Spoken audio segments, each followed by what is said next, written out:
Alright, in the video yesterday I told you that I have been playing Witcher 3 for over 55 hours now, and me playing games again for such an intense time over the last few weeks opened my eyes again about the effectiveness and the importance of gaming, especially the older you get. But I also want to kind of add a caveat and something to really keep in mind at the end of this video. So first and foremost, I always mention this, and you probably already know this yourself: the older we get, the more responsibilities we have, the more work we have, the more things just are weighing on our shoulders, and it is so difficult sometimes to kind of switch off our brains and kind of relax or re-energize by getting away from those things that are weighing on us. And yes,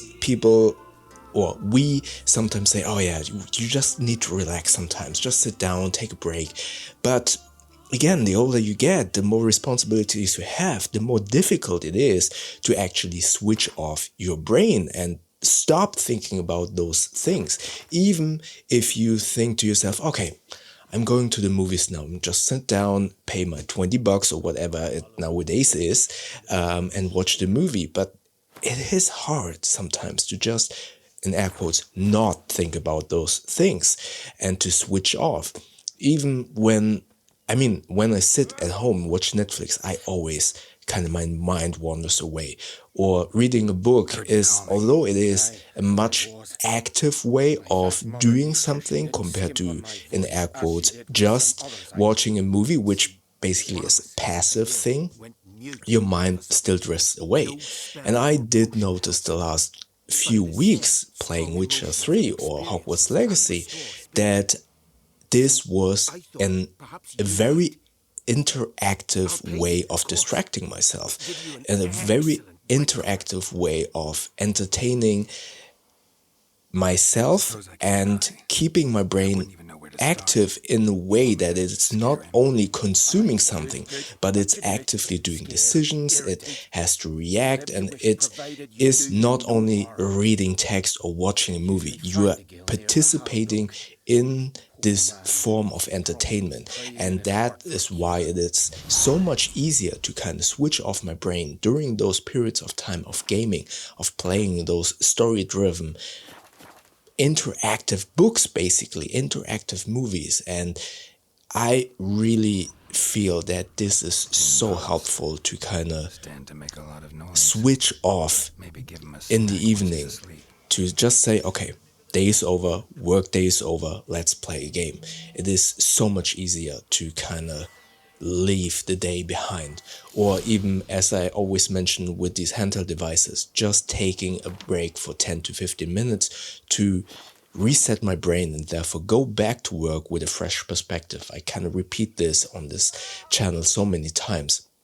And it's very important for me to kind of underline, for me personally, it's not specifically about gaming, just gaming, because I had a console previously, but I wasn't utilizing it as effectively as I would have liked. But with a gaming handheld device, especially if you can put it in hybrid mode, it is so easy to just grab it and play, instead of kind of having to allocate time in my schedule because I need to think about booting up stuff or downloading things, or kind of thinking about, okay, is my wife using the TV or can I just play? So these handheld devices have been an effective tool to kind of enjoy gaming so much more. So I can highly recommend, the older you get, to kind of consider. I know society says, oh, playing games, that is for kids, right? But I would argue it's not. The older you get, it's even more important, or not important, but more effective in a way.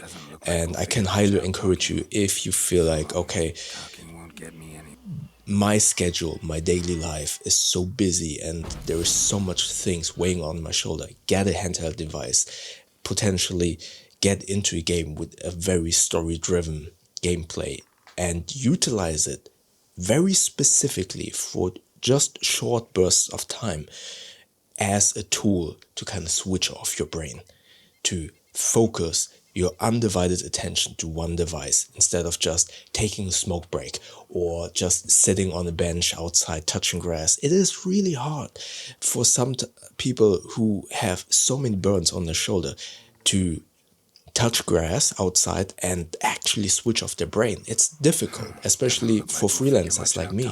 You are always available basically, and therefore your mind never switches off the work mode. And having something that gives you the undivided attention, like the gaming device, is an effective tool. But this is the caveat that I want to mention, because everything that you do in life needs to be done in moderation. If you do something too intensely, if you work out too much, it's not good. If you diet too much, it's not good. If you eat too much chocolate, it's not good. The same thing holds true with gaming. If you utilize it in a way where you just want to escape the responsibilities, it's not good. You need to use it with the goal in mind as an effective tool. If you just escape, it is so hard to just go into a game and lose track of time, lose track of your responsibilities. And that should not be the case. I mean, the cliche of the gamer that lives in an apartment that is messy and that person is only eating like Doritos and drinking energy drinks. It's something, it comes from somewhere. I don't know the English terminology, but there are people there who are like that, unfortunately, and they forget their life and their responsibilities. And that's the flip side of this gaming. Again, but this is applicable to anything else. If you do fitness too much, you hurt yourself. If you eat too much chocolate, it's not good for your health either. Same holds true with gaming. You need to do it moderately, and you need to do it, in my humble opinion, with a specific mindset. Enjoy it, but also keep in mind you have responsibilities weighing on your shoulder that you need to take care of. Yeah, that was my video, or my little talk, TED talk, basically about gaming. I love gaming, and especially Witcher 3. It's an amazing game, highly recommend it. Let me know your thoughts in the comment section below, and yeah, maybe check out my video from yesterday, Undivided Attention, up here. YouTube thinks that I like the video down here, and don't forget to subscribe by clicking the button up here. That way we see each other in the next video. Thank you very much.